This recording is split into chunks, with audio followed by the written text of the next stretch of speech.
A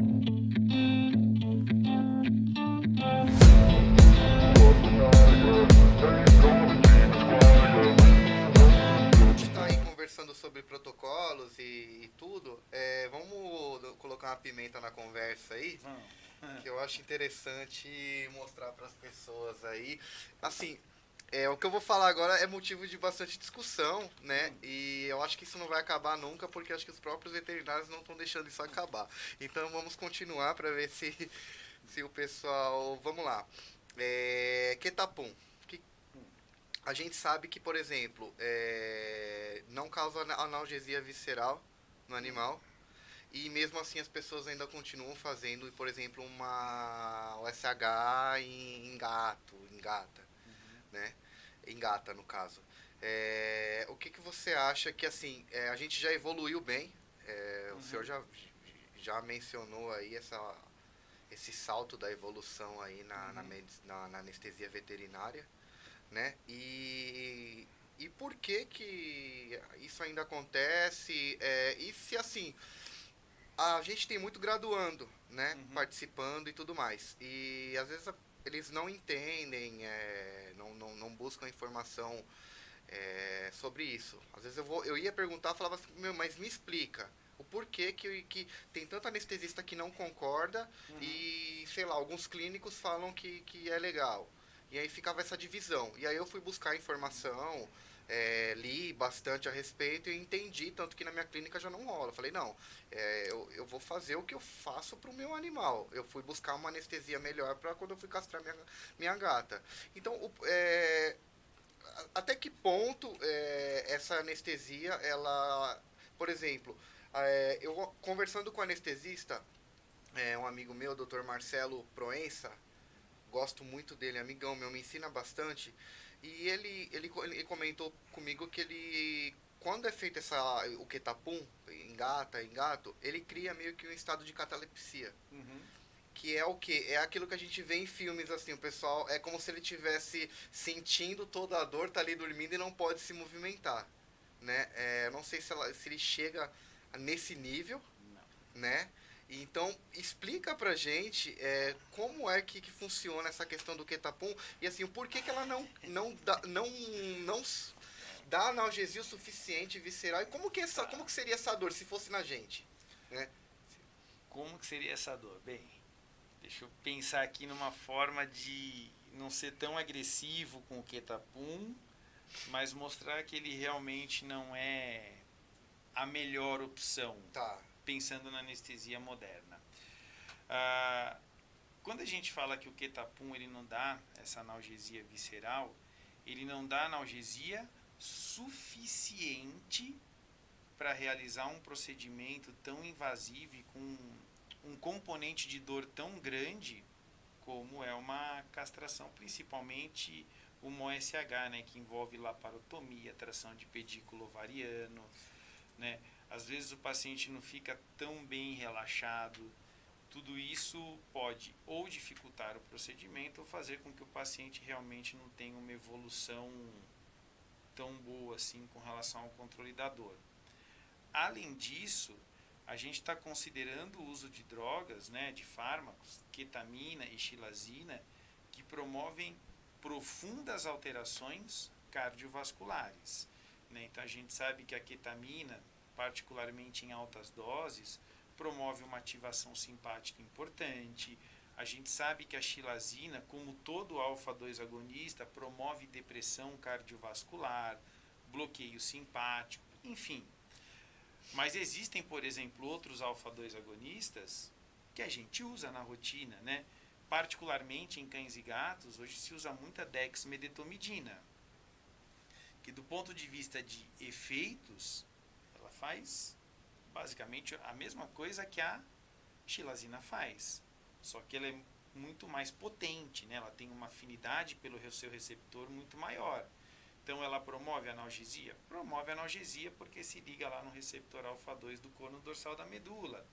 Ela ceda? Ceda muito bem. Ela promove relaxamento muscular? Ela contribui para o relaxamento. Ela auxilia na redução do consumo de outros fármacos? Contribui, isso é indiscutível.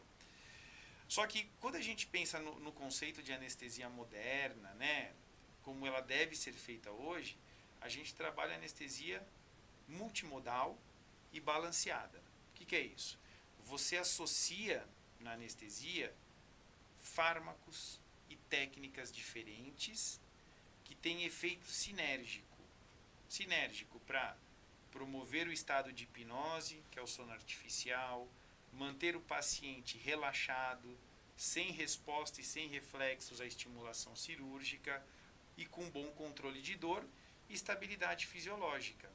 Só que para você alcançar isso, você tem que associar uma série de fármacos e técnicas. E quando você faz isso, a dose dos fármacos ela é reduzida de forma absurda.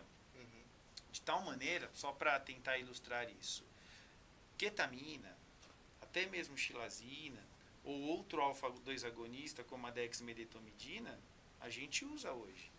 Eu uso na minha rotina, em praticamente todos os meus pacientes, ketamina, e em muitos eu uso alfa-2 agonista. Uso a dexmedetomidina, eu não gosto de usar a xilazina. Mas qual que é a diferença? A dose. Então, enquanto para você às vezes fazer uma anestesia dissociativa, ketapum, você vai usar 10, 15 miligramas por quilo de ketamina, nas nossas estratégias de analgesia sistêmica, né, de anestesia balanceada, multimodal, você usa o equivalente a 0,6, 0,9 miligramas por quilo a cada hora de procedimento anestésico. Então, você está passando de 10, 15 para menos de 1. O alfa-2 agonista, eu vou tomar como base a dexmedetomidina. Se você pega a dose, que às vezes a gente vê na literatura ou na própria bula do medicamento para você ir lá e fazer anestesia com a dexmedetomidina, a dose para o cão e para o gato chega a 15, 20 microgramas por quilo. A gente usa muitas vezes em infusão 1 micrograma quilo hora, meio micrograma quilo hora, às vezes até em protocolos de sedação, o paciente é muito agitado ou é muito bravo. Às vezes a gente consegue trazer a dexmedetomidina, esse alfa-2 agonista, de 10, 15 microgramas por quilo para 1, 2, associado a outros fármacos em dose baixa. Ou seja, esse sinergismo potencializa os efeitos desejáveis que você quer do fármaco com mínimos efeitos adversos. Falando do alfa-2 agonista, né, vamos sempre focar nele, que eu acho que é o nosso maior problema aí quando a gente quer discutir anestesia dissociativa ou não dissociativa. Tem alguns trabalhos com dexmedetomidina, que é esse alfa-2 de última geração, muito interessantes. Se você usa uma dose alta, tipo 10, 15 microgramas por quilo, o débito cardíaco, né, esse volume de sangue que o coração bombeia por minuto, ele é reduzido em mais de 50%. Então, você tem uma bradicardia importante, uma hipertensão, e o débito cardíaco chega a reduzir às vezes 60%. Isso já foi medido em cães. Se você usa uma dose menor, em torno de 5, 7 microgramas por quilo, essa redução, você tem ainda bradicardia, hipertensão, tudo mais, não sei o que, só que o débito cardíaco, a eficiência cardíaca é diminuída, só que agora ele é diminuído em 30%. E tem um trabalho que eu gosto muito, eu não me lembro do nome do autor, mas eu sempre coloco nas minhas aulas, que ele fez o equivalente a meio micrograma quilo por hora em infusão contínua de dexmedetomidina e não tem diferença com os controles, não muda nada o débito cardíaco. Ou seja, se você reduz drasticamente a dose, na associação com outros fármacos, você pode contribuir para o efeito que você quer, sedativo, analgésico, relaxante muscular, com mínimos efeitos adversos. Então, eu acho que essa é a ideia. E falando ainda do ketapum, qual é um outro grande problema? É uma técnica que tem um potencial grande para deprimir o sistema cardiovascular. Eu não sei como que isso é feito, qual é o critério que às vezes o veterinário está usando para instituir essa técnica.